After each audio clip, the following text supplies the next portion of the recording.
It's unusual that a company like Netflix would release a film with Christian themes and teachings.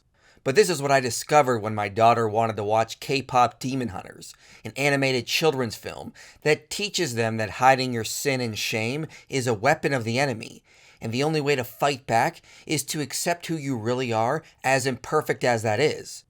But if you were to ask many Christian influencers online, you'd think the script was written by Satan himself. Let's dive in and take a deeper look at this not-so-innocent movie for children. As a Christian, I noticed quite a few things about it, and so today I want to talk about the good and the bad and expose the devil's tactics that he snuck into the movie. The solution that is presented in this movie is not denying yourself and following Jesus Christ, but it is further idolizing this girl band. This sends a very weird, dangerous, and demonic message that demonic roots can and should be embraced for good instead of being rejected and cast out. They're demon hunters. They don't idolize or worship the demons, they murder them. You all need to remember something that J.R.R. Tolkien taught us with The Lord of the Rings. A movie doesn't have to explicitly preach the gospel to contain a good Christian message. So let's go through why this is not a satanic film and why you should take your kids to see it. The story follows 3 K-pop stars in the band Huntrix, and they're also demon hunters. They protect the world with their singing because it creates a protective barrier that keeps out the demonic forces. The king of the demons, who I'm just going to call Satan, because that's basically who he is, comes up with a counter plan to break this barrier. A boy band. It sounds ridiculous, but it actually makes sense in the film. Anyway, the boy band, the Saja Boys, start to break the barrier, which allows demons to come through, so Huntrix has to start hunting them down. The leader of Huntrix, Rumi, starts to fall in love with the leader of the Saja Boys, Geno, and then it leads to a big showdown where Huntrix defeats the demons with the power of their music. Now, despite what you've been told online, none of the good guys in this film are demons. Geno, who's the leader of the demon boy band, is actually a human from 400 years ago. He betrayed his family and couldn't live with the shame, and as punishment, he was sent to the demon realm. Rumi is half demon, and that's one of the twists of the film, but it's never glorified. She's ashamed of her demonic patterns and has to cover them up, and she hides this from her fellow band members. Her story is more akin to a child who came from a broken family. She has to cover up her demonic scars, but they were never her fault to begin with.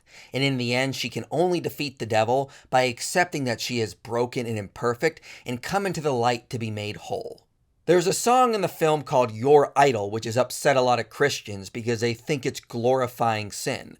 But the song is sung by the bad guys. Are you now going to throw out VeggieTales because of the bunny song? The bunny, whoa, I love the bunny. But even with that, the song Your Idol isn't glorifying sin. It's a warning against sin.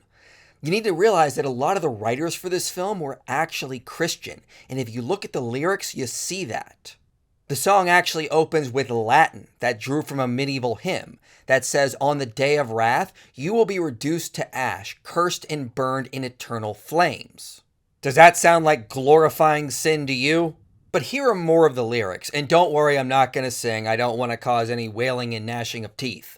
Keeping you in check, keeping you obsessed, play me on repeat in your head. Anytime it hurts, play another verse. I can be your sanctuary. Know that I'm the only one right now. I will love you more when it all burns down. More than power, more than gold. You gave me your heart. Now I'm here for your soul. In other words, the song is a warning about sin. It's saying that when we idolize something that is bad, when we give our hearts to something that is evil, it will eventually take our soul. Now contrast this with the ending song that finally defeats the king of the demons, which I think is the most overtly Christian song in the entire film. Right before this, Rumi is exposed for being a half-demon. Her friends abandon her for lying. The protective barrier gone. The king of the demons is about to feast on several human souls. Rumi is at her lowest point, and all she has left to fight with is the truth. She accepts that she is broken and imperfect, that she's made mistakes, but she still is going to stand up against evil. And with that, the demons can no longer use shame against her. Now, some Christians think this song is actually glorifying darkness, but that's not what it's doing. Listen to the lyrics. I broke into a million pieces and I can't go back, but now I'm seeing all the beauty in the broken glass. The scars are a part of me, darkness and harmony. My voice without the lies, this is what it sounds like. The darkness the song is talking about is our past sins, our scars. We accept that we are all broken and have made mistakes.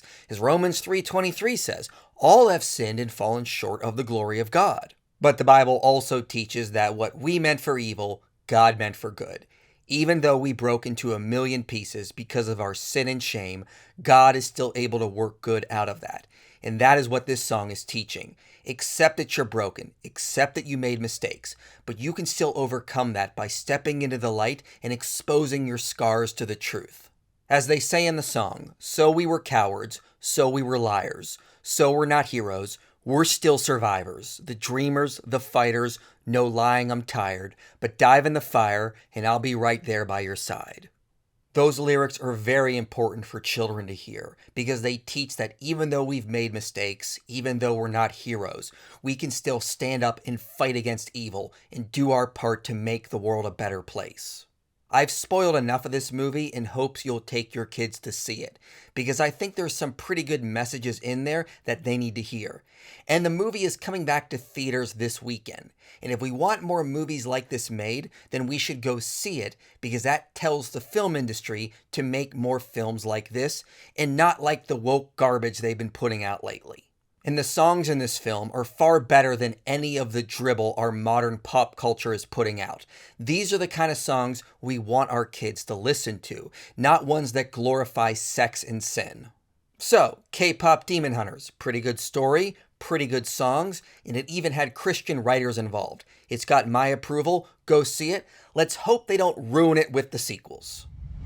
You made it to the end of this video, which means this message matters to you. If you want to see more content like this reaching people for Christ, you can help make it happen. Your support makes these videos possible. Click the link below and donate today. And if you want to go even deeper, consider joining our Patreon community. You'll get early access to videos, behind-the-scenes content, and a place to connect with others passionate about this mission.